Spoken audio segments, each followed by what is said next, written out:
Good morning. Good morning and welcome to Neighborhood Unitarian Universalist Church in Pasadena.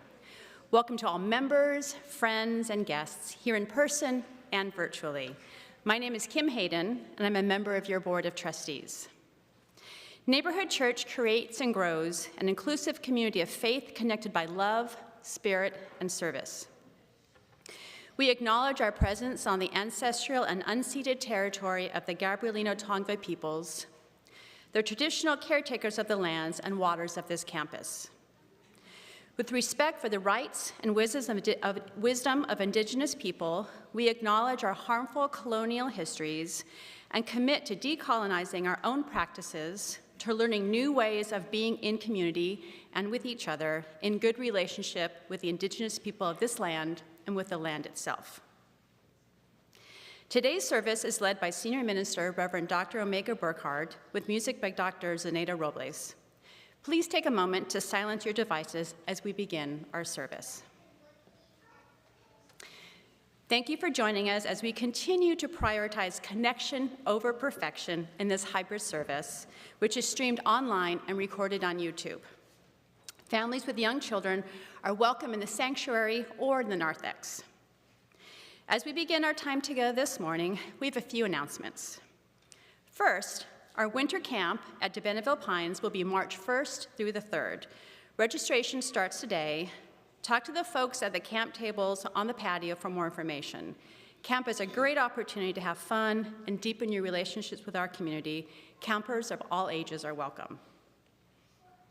If you're between the ages of 18 and 22, join us for our first meeting of the Emerging Adults Group on Wednesday, January 10th at 7 p.m. in the living room of Neighborhood House.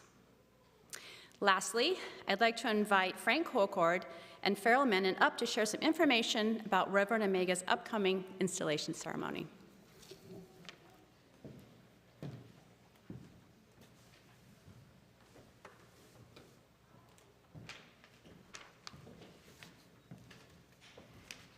Good morning. I'm Farrell. And I'm Frank.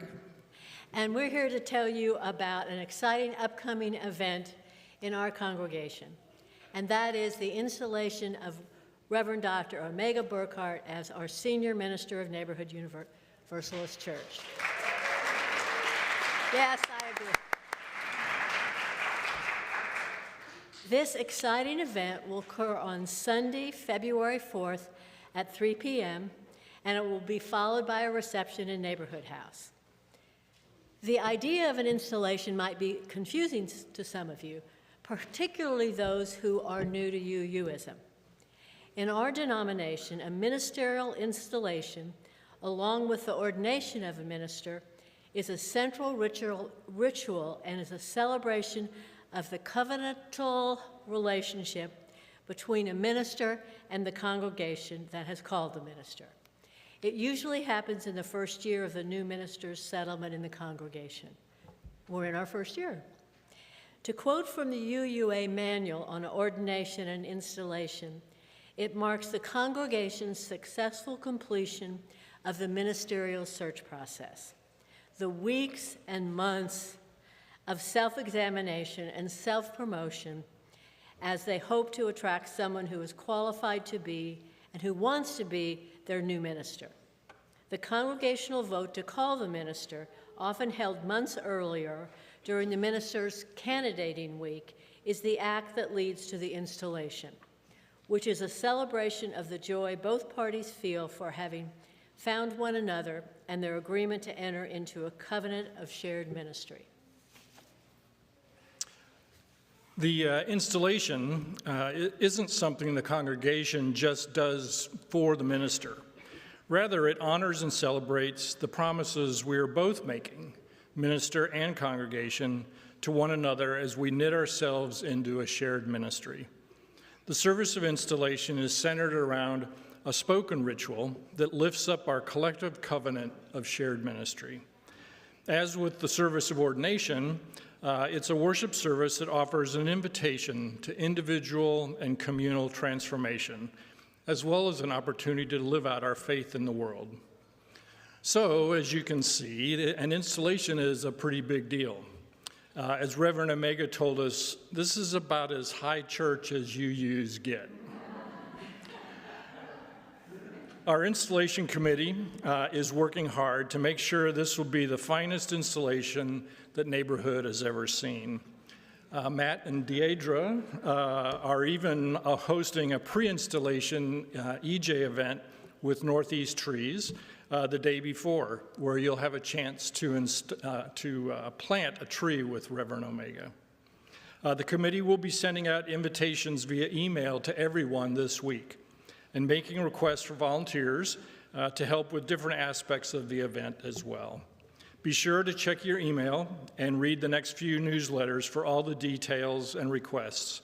And please make sure to RSVP as well. There will be a link in the invitation to that. If you have any questions, you can ask any of the installation committee members, which include Margaret Wilcox, our chair, Corrine Grant, Esther Martin, Eugene Hutchinson, Myrna Peterson, May Colcord, Andy Eaton, Farrell and I, and of course our President James Coombs and Vice President Kim Hayden. So thank you again, and we'll see y'all on February 4th as we install Reverend Omega and celebrate our new ministry together. Thanks.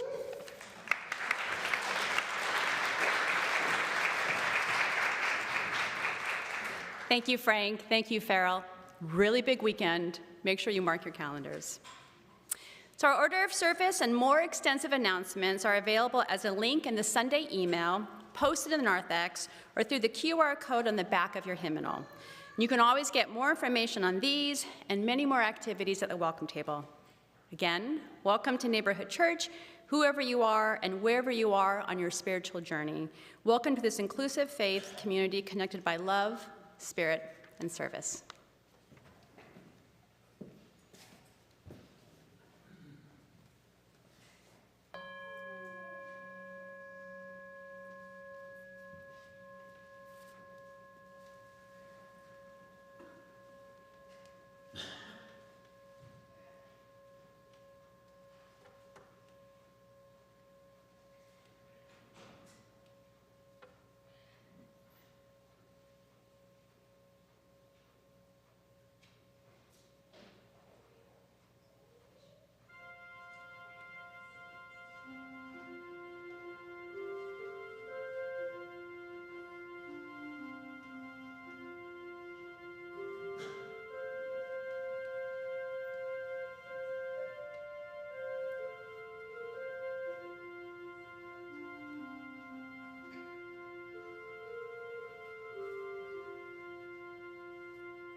We gather this first week of January a time of reflection and intention, at least in our North American region where the Gregorian calendar meters out our days and rituals.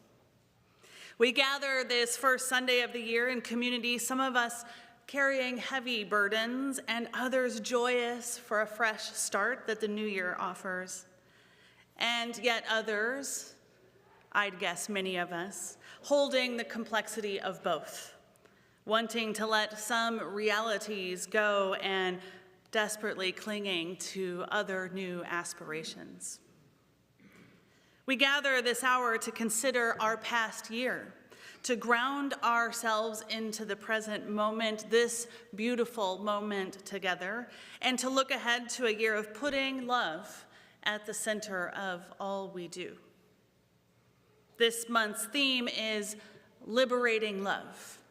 And indeed, why not make it the whole year's theme? So come, let us worship together, for a new year is born, and it will likely be as wild and as fierce and mundane and as joyful as last year. Come, let us worship together, for morning has come, a dawn of new promise that reflects our aspirations for every new morning.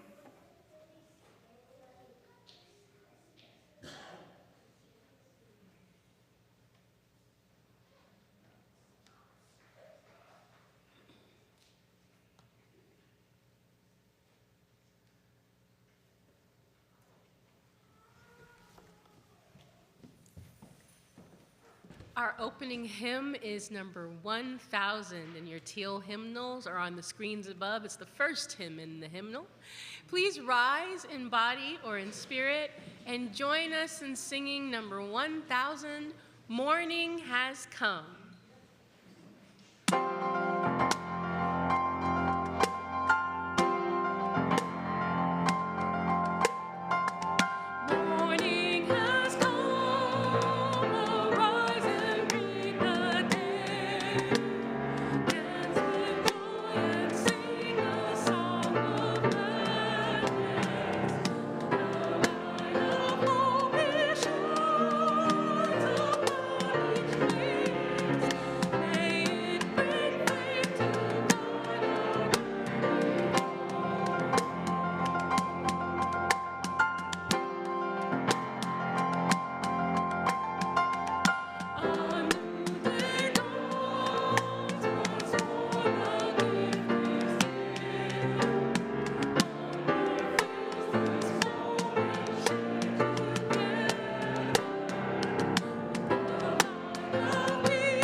Good morning.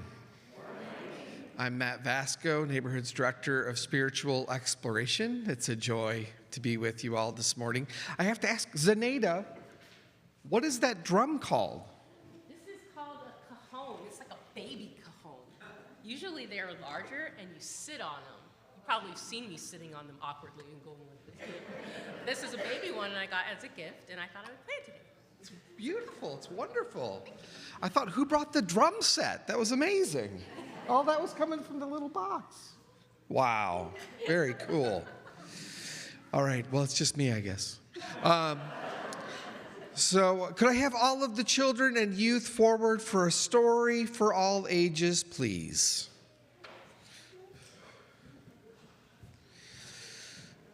Come on down. Don't be shy. All right, Jack. Yeah, bring Elio. Come on. Don't be shy. It's okay. I don't bite hard.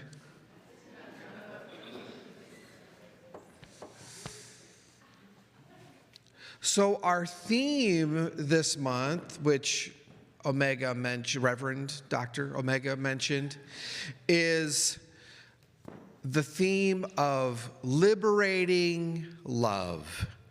And today, you all are going to be doing an exercise during service, spoilers, about the new year and new beginnings. So I put the two together and came up with Begin Again in Love. And that's the story I have today. Begin Again in Love. It's called Once Upon Another Time. Once Upon Another Time. It's by Charles Hignott and Matt Forrest Essenwine. It's illustrated by Andres F. Landazabal. Lots of syllables. Landazabal. Once upon another time. Once upon another time, in a land of long ago, mountains peaked up through the clouds, bright with fallen snow. Rivers rushed through canyon walls. Rainbows rose from waterfalls. Wonder waited in the hush of every new sunrise. Flocks of sparrows rode the breeze and filled the morning skies. The land was fresh, the air was clean, the valleys lush with shades of green.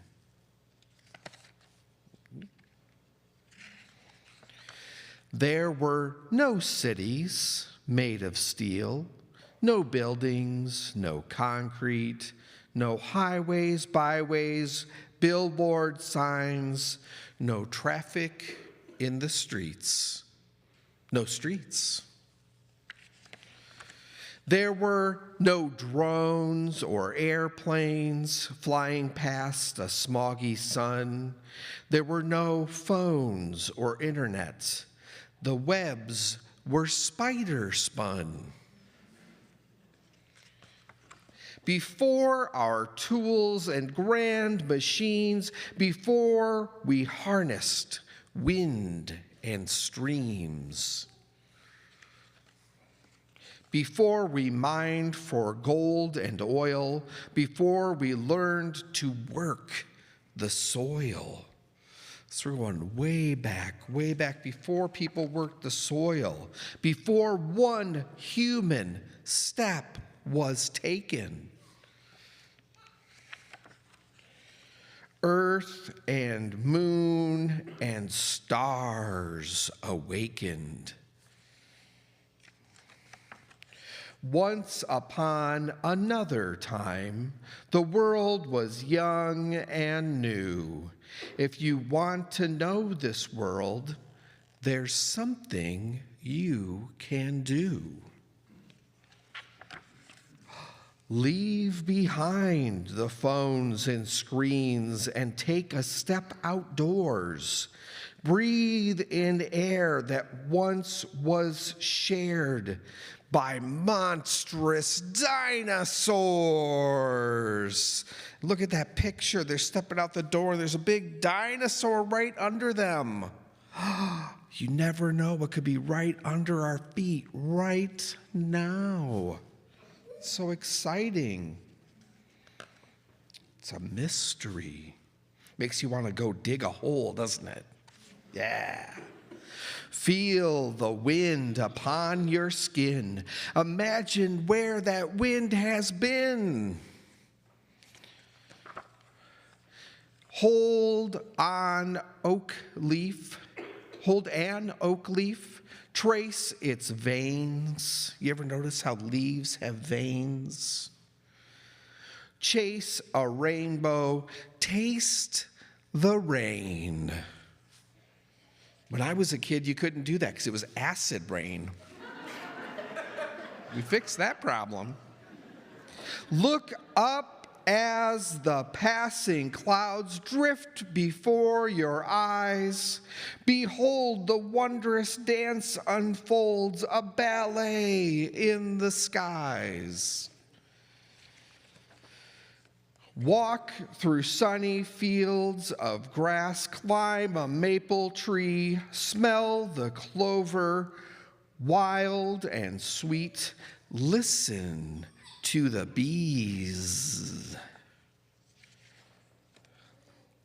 Pitch a tent, watch the moon, listen to the cricket's tune. What's a cricket say?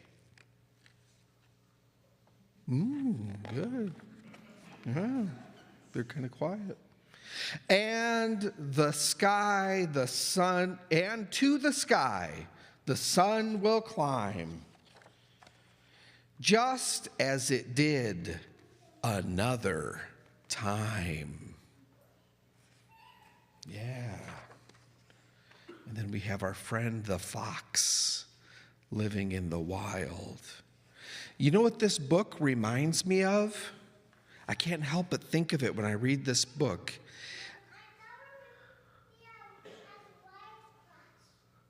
Like wild krats, yeah, being out in the wild, exactly. It reminds me how before settler colonialists moved to this area we now call Pasadena in Southern California, Native people lived here in harmony with the earth for 10,000 years. That's a long time, right? They lived in harmony with the earth. So we need to learn their ways and learn how to live in harmony with the earth, be more in harmony with our campus and our grounds in this area we call SoCal. And Frank, my friend Frank there, touched upon something I wanted to mention to all you kids today. Reverend Omega is having a big installation weekend. Frank and Farrell were up here talking about that, and Frank mentioned something that me and my friend Dr. Deidre are planning together. We're planning a big tree planting event on the morning of Saturday, February 3rd, as part of the big kickoff weekend. And we want all of you kids to participate, okay? So tell your mom and dad, mark your calendars, Saturday, February 3rd, 9 a.m., bright and early. We're going to go out and plant some trees. All right? Let's sing all of our children and youth off to their spiritual exploration classes, please.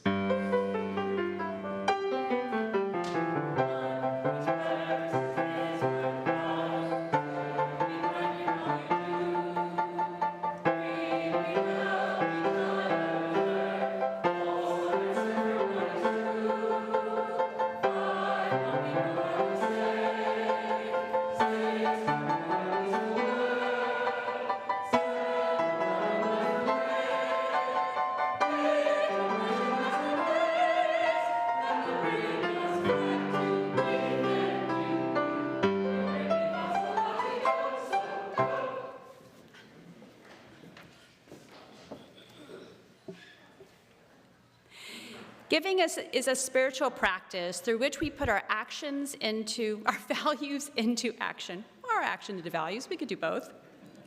Each Sunday, our congregation dedicates 100% of its contributions to a local social justice organization or activity. In addition to the play, online giving is available using the QR code on the donations box just outside the sanctuary or using the text instructions shown on the screen. If you wish to make a payment towards your pledge or contribute to church operations, make a note in the subject line or use an envelope available at the donation box. This week, our gifts go to Coffee with a Cause. Here to tell us more is founder Dan Davidson. Welcome.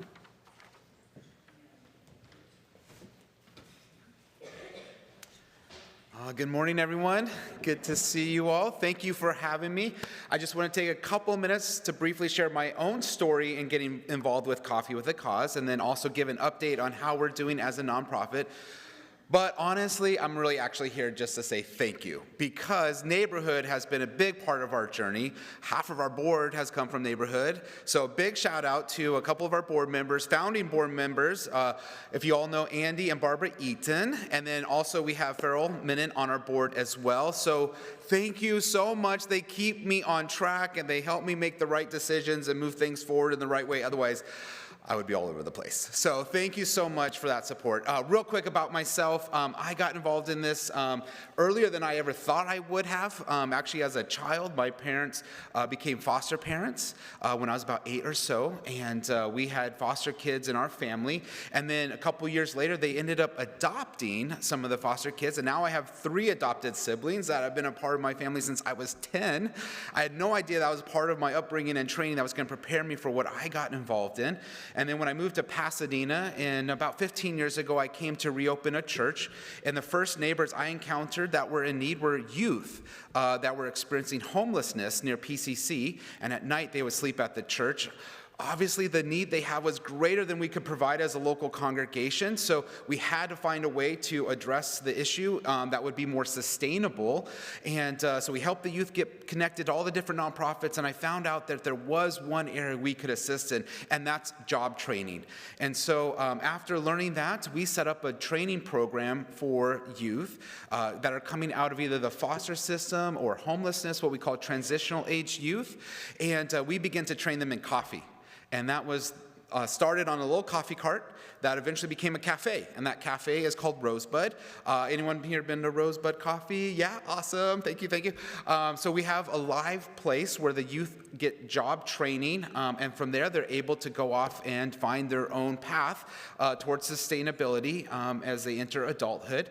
And so we've been doing that for a few years. Lately though, quick update where we are now. We've grown after adding a full-time operations manager to a cohort model. So in the past, I would train about 5 to 6 youth a year. Last year, Melissa, our full-time program manager, trained 23 youth in 1 year, and all of the youth who wanted jobs got jobs after the program. Now we're adding a mentor program, so if anyone's interested in mentoring, you can help the youth as they transition into their jobs to stay there and process with them month after month. And also, we've seen our youth go on to do amazing things. We had one youth that got an apprenticeship at Disney, another youth that is up in Seattle starting his own cafe, doing the exact same thing we do, which is real exciting. And I think you've met Diamond, who ran our coffee bar here, so or the coffee cart here. All sorts of fun things that are happening. I would love to share more, so meet with me in the courtyard if you would like. Or if you don't have time, come visit us at Rosebud. Support. How do you support? Well, right now we're raising $3,000 per youth. That's what we pay them. It's a paid internship. So $3,000 a youth goes to pay them for 3 to 4 months to do the training so that they get paid while they do it. So you can support with the finances, or you can always come and buy a cup of coffee or a bag of coffee, and that supports us as well. Thank you for having me, and it's a pleasure to be here.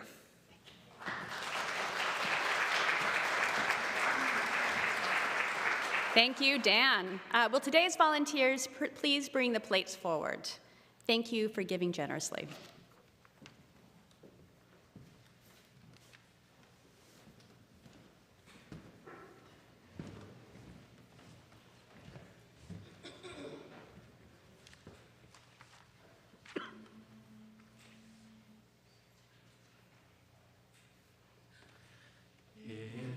Intertwined with every thought,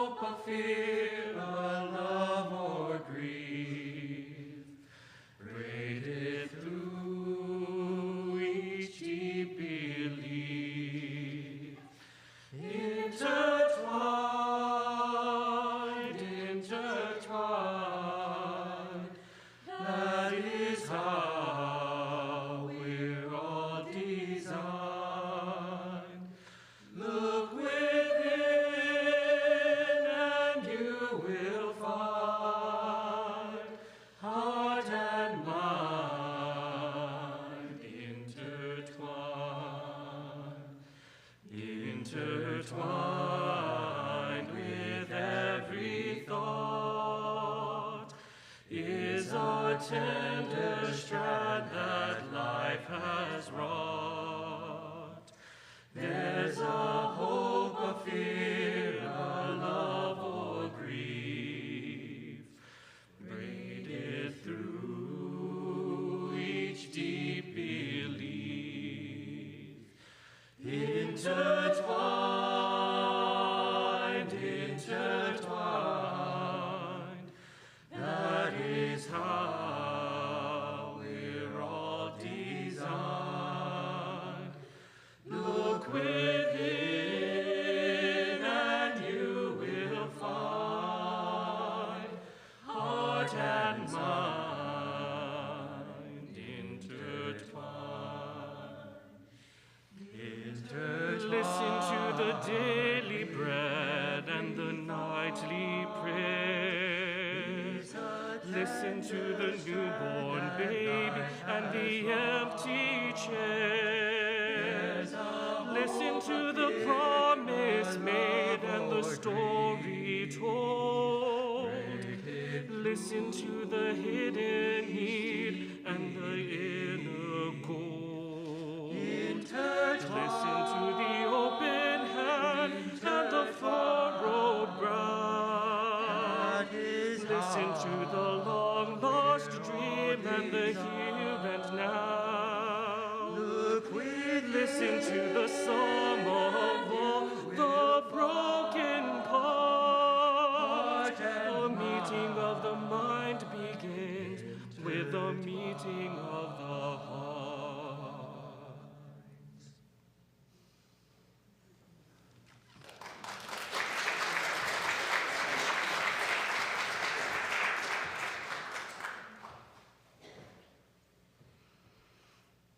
As we enter this new year together, in which we will explore as Unitarian Universalists what it means to recenter love in our lives, I'd like to share a reading with you by one of my colleagues, the Reverend Amy Petrie Shaw. And the reading is entitled, God Gave Me a Word. Now, if the word God does not resonate with you, I suggest finding an alternative, perhaps your heart or the universe, or a soft, still voice within you. God Gave Me a Word by Amy Petrie Shaw. I was talking with God the other day, because we're cool like that. And God said, hey, I want you to tell the people something. And I was kind of busy, so I pretended not to hear. And God poked me and said, I'm not kidding. Pay attention, because while we're cool, we aren't that cool, and I know when I have pushed it too far. So I put down my coffee cup and I turned around. And God said, let me hang a word around your neck so that everyone can see it. And you better speak it when you're out, because I'll know if you don't. And it will be heavy, so heavy, on your soul. And a word was hung around my neck to take out to the people standing in the streets. A word was preached into my ear and laid into my mouth and burned into my heart until all I could see was the shape of the word, and the word was all. And the word was love. And God said, now get out, because you don't have all day, and that word is going to get heavier, and you've got some work yet to do. So I'm taking my word out into the world. Love came down on this green earth. Love came down and turned over the tables and set the world on its end. Love made it clear that it was the word for the poor and the brokenhearted, for the queer boy and the angry girl. Love was the word for late-night hookers and the long-haul truckers, for the heroin junkie and the runaway cutters. Love was the word for all of the screwed up and the pushed over and the too tired and the I can't take anymore.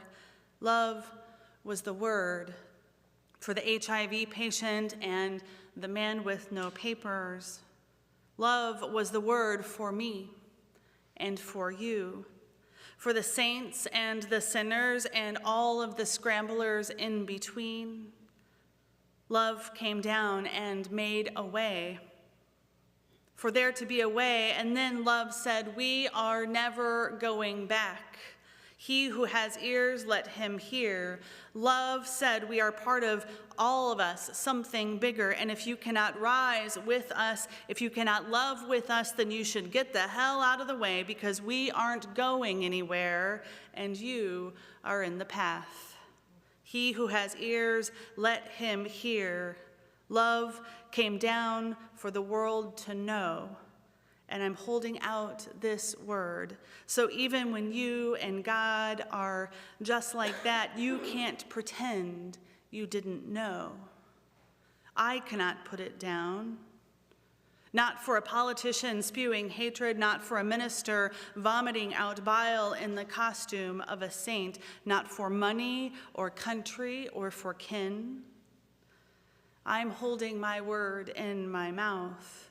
Because the next time I see God, I want to be able to say, you gave me a word and I carried it just the way you asked. You gave it to me and I took it. I showed it to everyone I met. You gave it to me and I showed it to her and Z and him, and I showed it to them and they and those over there. I never put it down. I can never put it down. As I was talking with God the other day, because we're cool like that, and God said, hey, I want you to tell the people something. And I was still kind of busy, so I pretended like I didn't hear. And God said, I'm not kidding. Pay attention. Because while we're cool, we aren't that cool. And I know when I've pushed it too far. So I put down my coffee cup and I turned around. And then God gave me a word. And now I've given it to you. So start moving.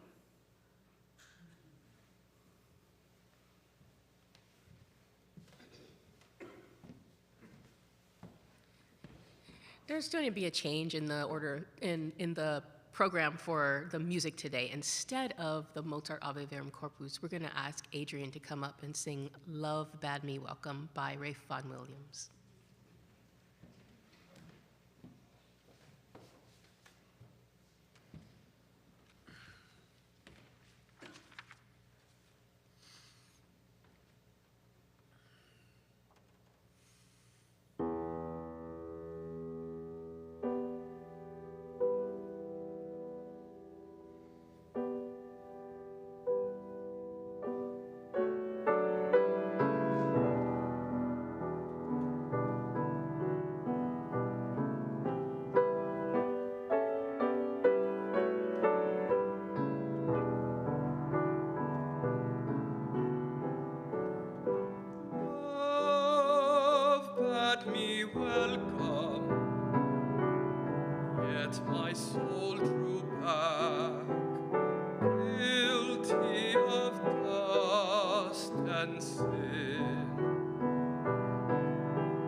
did reply,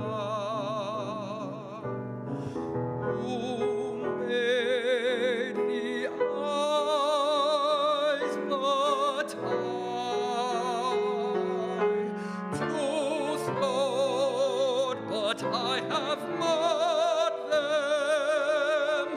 Let my shame go where it doth deserve.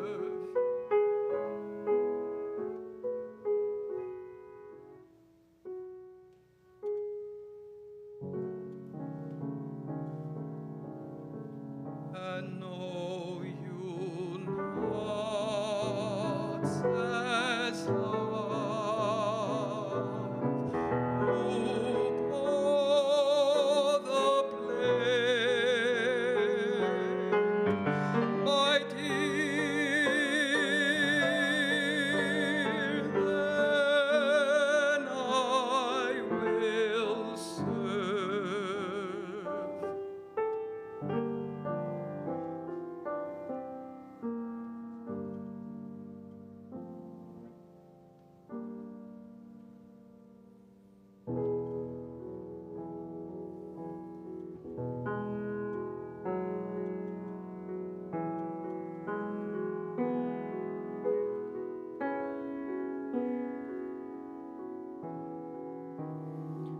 You must sit down, says love, and taste thy meat.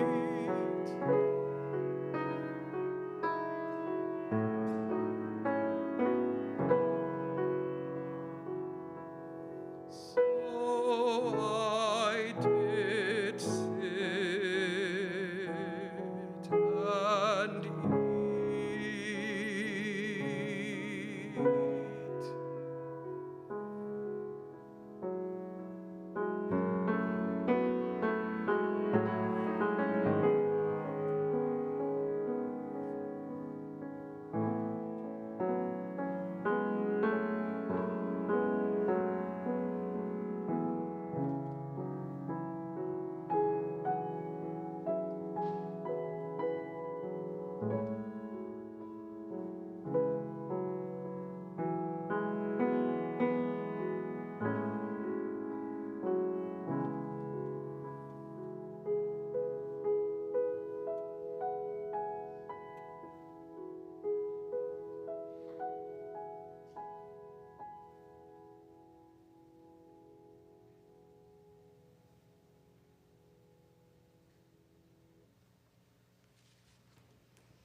In April of last year, I had the wonderful opportunity to interview one of my idols. You might not have known that pastors have idols, but we do. I had the opportunity to meet and interview Nadia Bolz-Weber at the First Unitarian Universalist Church of San Diego as part of their 150th anniversary series of events. If you do not know who Nadia Bolz-Weber is, she is an acclaimed author and an ordained Lutheran pastor. She is a pastor working in the public sphere, but she did originally found the Church for All Sinners and Saints in Denver, Colorado. She is a fierce opponent of purity culture and of shame, and her theological framework is firmly rooted in a Christianity that is abundantly inclusive and radically progressive.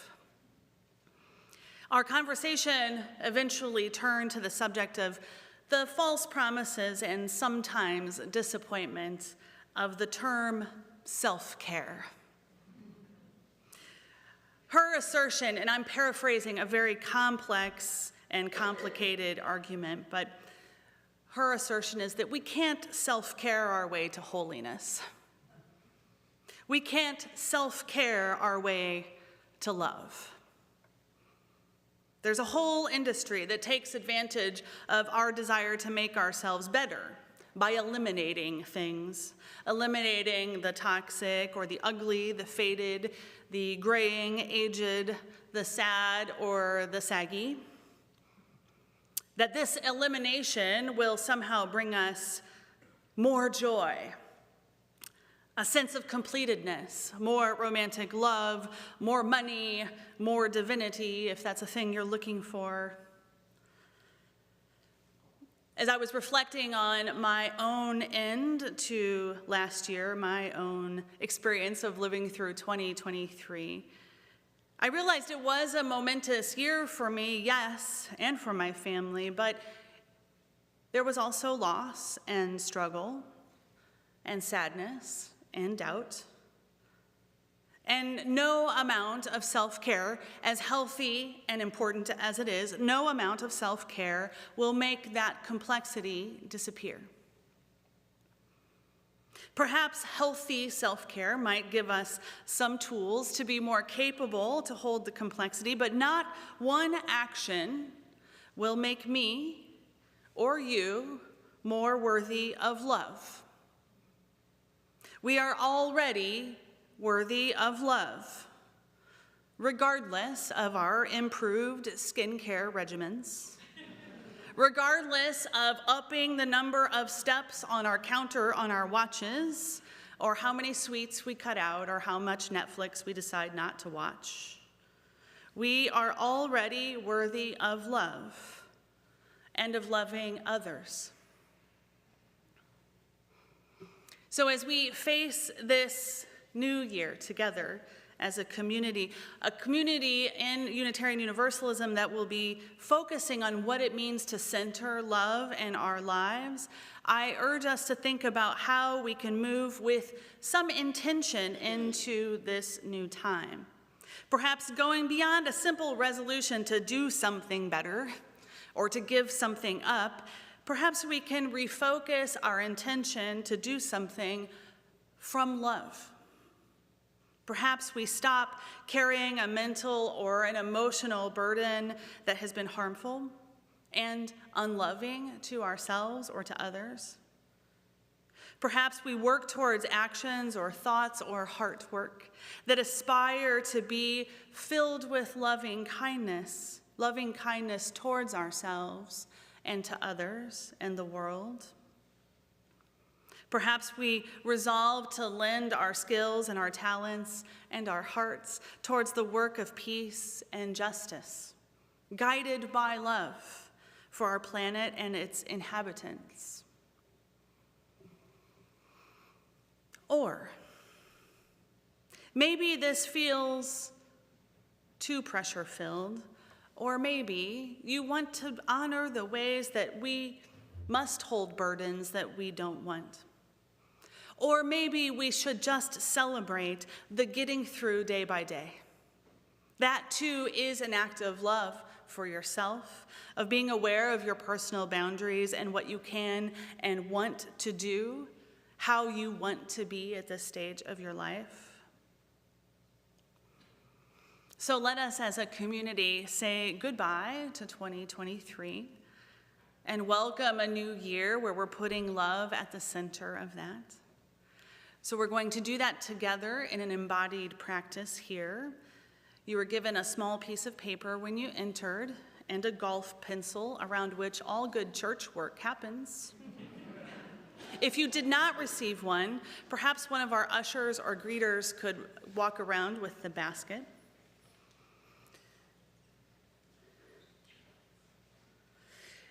I invite you to write on this small piece of paper a word or a phrase that will help remind you of a load that you can stop carrying with you into the new year. That's an option.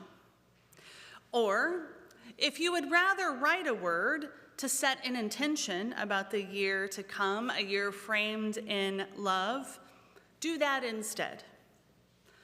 Or if you would like to honor your life, a truth of your life, A complicated, perhaps simple, maybe beautiful, maybe painful, some enduring reality, write that. And know that you are here in this community to help hold that truth so you don't have to do it alone. I also would like to invite you at this point as a community to assist with others in our community who will not be able to participate in this embodied practice. So be intentional as you gather. We'll spend a moment writing this. I will then invite our musicians and our board member to participate first.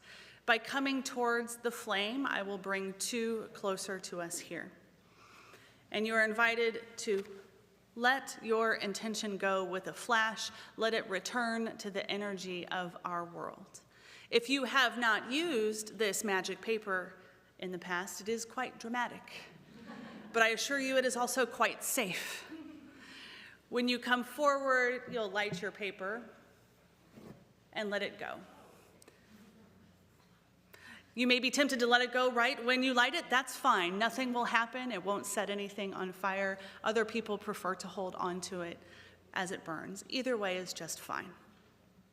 So I'll invite our musicians and our singers and our board member to come up to the chalice while we move these forward. And then as we hear the music that Wells will be playing for us, I invite you all to come forward and light yours on fire.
about to unlock the budding magician within us all. Here is a blessing from Nadia Boltz-Weber entitled, "A Blessing for the Realists." As you enter this new year, as you pack away the Christmas decorations and get out your stretchy pants,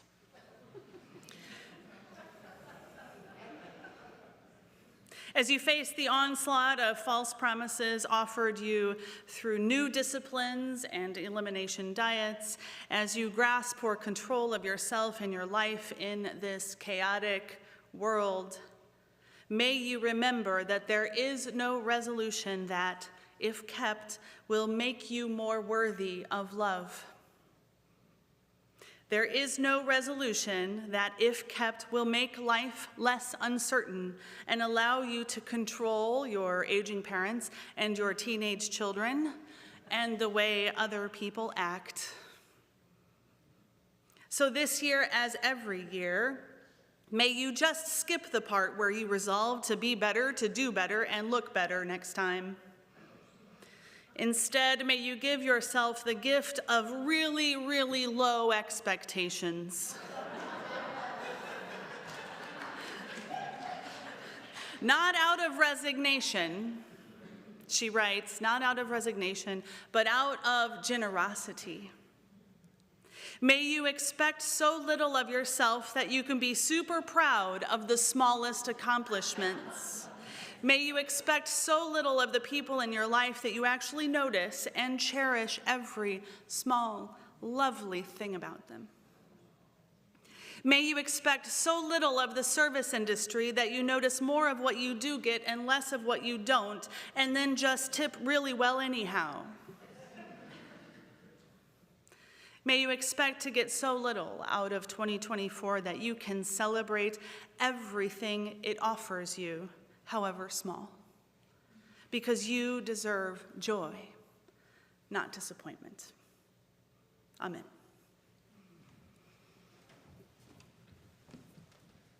Our closing hymn is number 1020 in your teal hymnal or on the screens above. Please rise in body or in spirit and join us in singing our closing hymn, number 1020, Wo Ya Ya. We are going, heaven knows where we are going, but we know it is, and we will get there. Heaven knows how we will get there, but we know it will. It will be hard, we know, and the road will be muddy and rough, but we'll get there. Heaven knows how we will get there, but we know we will. Oh yeah, yeah, oh yeah, yeah, oh yeah, yeah, oh yeah, yeah. We are going. Heaven knows where we are going, but we know it is, and we will get there. Heaven knows how we will get there, but we know we will. Oh yeah, yeah, oh yeah, yeah, oh yeah, yeah, oh yeah, yeah, oh yeah, yeah, yeah, oh yeah, yeah, yeah, oh yeah, yeah, yeah, oh yeah, yeah, yeah.